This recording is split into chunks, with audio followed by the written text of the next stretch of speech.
مصطفیٰ جان رحمت کا دل دکھاؤ گے رونے کو مزدور نہیں ملیں گے. اور جب لڑکیوں کو بے پردہ کیا, لڑکیوں کو آوارہ کیا, تو پھر بیٹیوں نے پھر وہ دن دکھائے کہ کافروں کے ساتھ ہاتھ پکڑ کر بھاگ گئی. پوری دنیا کے اندر چرچے ہو رہے ہیں. آپ مجھے بتائیں کیا آج سے 50 سال پہلے مسلمان کے بارے میں کبھی سنا تھا کسی کی بیٹی بھاگی ہو؟ آج سے 100 سال پہلے کبھی سنا تھا کسی کی بیٹی بھاگی ہو؟ آپ کیوں آج بیٹیاں کیوں بھاگ رہی ہے؟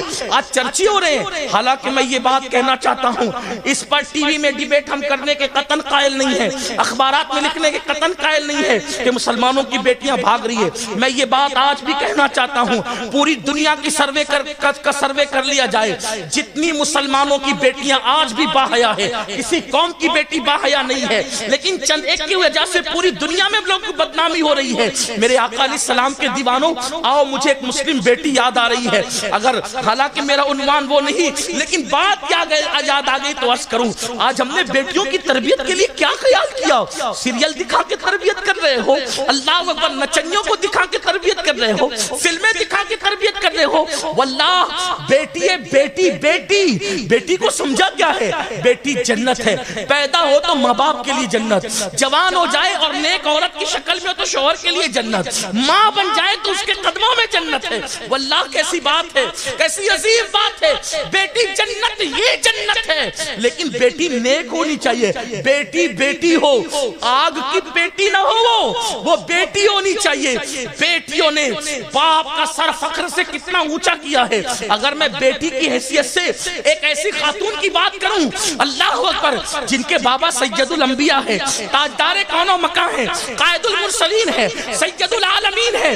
واللہ جب ہم بیٹی کی حیثیت سے نبی کی بیٹی کو دیکھتے ہیں تو پھر ہم رشک کرنے لگتے, کاش ہمیں بھی بیٹیاں ہوتی اور ہم بھی بیٹیوں کے باپ ہوتے. کیونکہ میرے آقا کی بیٹیاں سیدہ, طیبہ, طاہرہ, عابدہ, زاہدہ, رقیہ, تقیہ, راقیہ, ساجدہ, اللہ اکبر, عالمہ غیر معلمہ, ام ابیہا, ملکہ فردوس بری, سیدہ کونین, مخدومہ کائنات, سیدہ فاطمہ الزہرا, میرے نبی کی وہ بیٹی ہے جس کے دوپٹے کو, جس کے صرف دوپٹے کو کبھی چاند و سورج نے بھی نہیں دیکھا.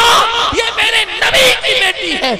مرد تو مرد ہے, انسان تو انسان ہے, میرے نبی کی بیٹی کے دوپٹے کو کبھی چاند و سورج نے بھی نہیں دیکھا. اسی لیے میرے امام یوں خراج پیش کرتے ہیں, جس کا آنچل نہ دیکھا, جس کا آنچل نہ دیکھا, مہو مہر نے اس ردائے نزاہت پہ لاکھوں سلام.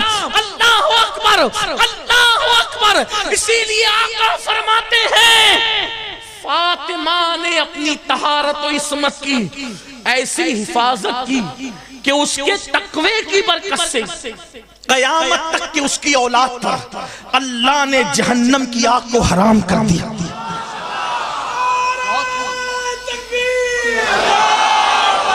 ایک بات پوچھتا ہوں, آخر یہ سید بھی تو 2 آنکھ والے ہیں, 1 ناک والے ہیں, 2 ہاتھ والے ہیں, 2 پیر والے ہیں, ان کی اتنی عزت کیوں ہے کہ کوئی ان سے دشمنی رکھے تو کعبے میں مرے تو بھی جہنم میں جائے؟ کیوں ان میں کیا ہے؟ کوئی سرخاب کے پر لگے؟ نہیں, یہ سیدوں کی جو ماں ہے نا, جو اصل سید ہیں, سب نسل ہے وہ اصل تھی. اصل سید, اصلی نہیں بول رہا ہوں, اصل سید ہے. توجہ کرنا, ورنہ میرے جانے کے بعد اتنا مت کر دینا کہ اصلی. ہم تو اصلی نقلی والا میٹر ہی نہیں رکھتے. ہمارے یہاں سنیوں میں مومن بھی اصلی ہے, نمازی بھی اصلی ہے, نیک بھی اصلی ہے, متقی بھی اصلی ہے, سادات بھی اصلی ہے, پیر بھی اصلی ہے. ہم اصلی رکھتے, اصلی مسلک رکھتے, سب اصلی رکھتے. جو گندے ہیں پھر وہ ہیں, ہم ان کی تو بات ہی نہیں کرتے. اور ایک بات کہوں, لوگ کہتے ہیں اصلی ملیں گے کہاں, اصلی ولی کہاں ملیں گے, اصلی متقی کہاں ملیں گے, اصلی پرہیزگار کہاں ملیں گے؟ میں صرف ایک بات, تو اصلی بن جا, تجھے سب اصلی ہی ملنا ہے. پہنچی وہی پہ خاک جہاں کا خمیر تھا, اصلی بن جاؤ تم نے بن جانا ہے خسرو, تمہیں ملنا تو محبوب الہی ہے. اور ورنہ تم چیٹنگ باز بنو تو پھر کیا؟ کسی نے ایک بار حجاج سے کہا حجاج شرم کر بہت ظلم کرتا ہے. کہا کیا ہوا؟ کہا تو بھی مسلمانوں کا امام ہے. صدیق اکبر ہی مسلمانوں کے امام تھے, وہ کیسا عدل کرتے تھے, تو کتنا ظلم کرتا ہے. تھا حجاج بڑا ظالم, بڑا بدبخت, لیکن اس نے جواب بہت اچھا دیا. کبھی کبھی برے لوگ بھی اچھی بات کر جاتے ہیں, بہت اچھا جواب دیا اس نے. حجاج کہتا ہے ابو بکر کی طرح امام چاہتا ہے تو ابو ہریرہ کیوں نہیں بنتا؟ تو ابو ہریرہ بن, تو ابو ہریرہ بنے گا تو تجھے ابو بکر جیسا مل جائے گا. تم سارے ناچ نچوڑو کرتے رہو, گناہ کرتے رہو, عیاشی کرتے رہو, امام تمہیں ابو بکر صدیق ملے؟ ارے ان کے مقتدی کو بھی تو دیکھ, امام مقتدیوں کی طرح ملتا ہے, جیسا مقتدی ہوگا ویسا مقتدا ہوگا.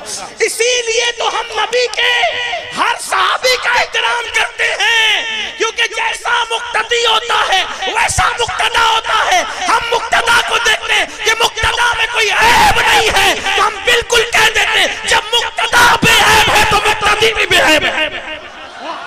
اسی لیے ہم مقتدا کو دیکھ رہے ہیں. تو یہ آپ سے کہنا چاہتا ہوں, بات دور نکلنے نہ جائے اس لیے کہہ رہا ہوں کہ نبی کی شہزادی, یہ سادات پر جو اند اللہ جو سادات ہے, اند اللہ, اب اس کی تشریح علماء سے کر لیں آپ, اند اللہ جو سادات ہے اور وہ کچھ بھی کر لیں ان پہ جہنم کی آگ حرام ہے. کیونکہ اند اللہ سادات ہونے کی وجہ سے پہلے تو وہ کچھ بھی کر نہیں سکتے, کیونکہ خون رسول ان کے لیے بہت بڑی رکاوٹ ہے برائیوں کے قریب جانے کے لیے. ہاں یہ بات خاص ہے, اس لیے کہ ہر دور میں دیکھیں آپ, جو اند اللہ سادات ہیں وہ زمانے میں سب سے زیادہ متقی نظر آئے. یہ اب حضرت امام جعفر صادق کو دیکھیں, ان کے دور میں ان جیسا متقی کوئی نظر نہیں آتا. امام زین العابدین کو دیکھیں, امام محمد باقر کو دیکھیں, امام موسیٰ کاظم کو دیکھیں, امام علی رضا کو دیکھیں, امام تقی کو دیکھیں, امام نقی کو دیکھیں, حسن عسکری کو دیکھیں, شیخ عبد القادر جیلانی غوث اعظم کو دیکھیں, معین الدین اجمیری غریب نواز کو دیکھیں, حضرت محبوب الہی کو دیکھیں, حضرت مخدوم سمنا کو دیکھیں, حضرت شاہ برکت اللہ کو دیکھیں, سرکار وارث پاک کو دیکھیں, سرکار صابر پاک کو دیکھیں. ہے ان جیسی کوئی مثال؟ ہے کوئی ان جیسی مثال؟ تو جو اند اللہ سادات ہے, لیکن اگر وہ کچھ کر بھی لے بفرض, میں یوں ہی جو مثلاً کہہ رہا ہوں, ایگزامپل دے رہا ہوں, کچھ اور بات نہیں کہا. بہت ڈر کے آج کل گفتگو کرنی پڑتی ہے, کیونکہ سننے والے لوگ ہی بہت شوشے گوشے نکالتے ہیں. ہاں بیاج سن کر جاتے ہیں اور اس کو پیاج بنا دیتے ہیں, مسائل تو ہوتی ہیں پھر. ہاں یہ بھی ہونا چاہیے, اس لیے ڈر لگتی ہے. اند اللہ جو سادات ان پہ جہنم حرام ہے. مرنے سے پہلے اللہ انہیں سچی توبہ کی توفیق دیتا ہے. کیوں؟ نسبت فاطمہ جن کو نصیب ہو جائے اللہ انہیں جہنم